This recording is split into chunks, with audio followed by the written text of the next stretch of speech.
ça c'est tous nos voeux, une sous-commission des droits de l'homme qui s'occupait également d'une question de dignité. Je suis désolé, mais on doit continuer. Merci. Next speaker is World Environment and Resources Council. Dear Mr. President, the Pakistan establishment is on a speedy course against the international laws to convert indigenous Sindhis, a 1,000-year-old nation, into minority in their own motherland.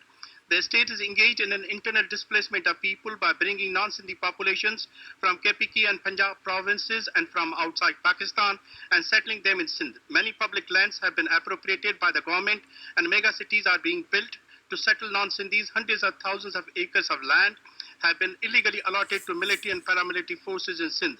Last week, 9,600 acres of prime forest land has been gifted to army.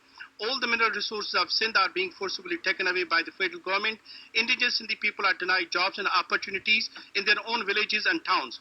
People from outside Sindh are being brought to work and settled. The government confirms that there are illegal migrants in the range of 6 to 7 million in the capital of Sindh, Karachi alone. We believe the actual number is significantly higher. This forced population movement will turn indigenous Sindhis into a minority in their homeland, in addition to escalating various forms of conflicts in Sindhi society.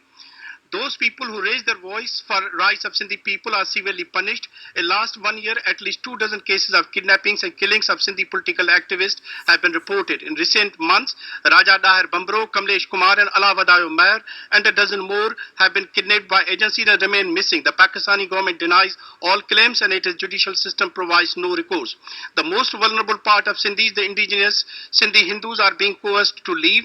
They are facing increased violence, including kidnappings for extortion, forced abductions and conversions of Hindu girls. Forced servitude and burning and vandalism are their places of worship. In 2015, to date, there have been more than a dozen cases of abduction and forced conversions and at least 4 attacks on their places of worship.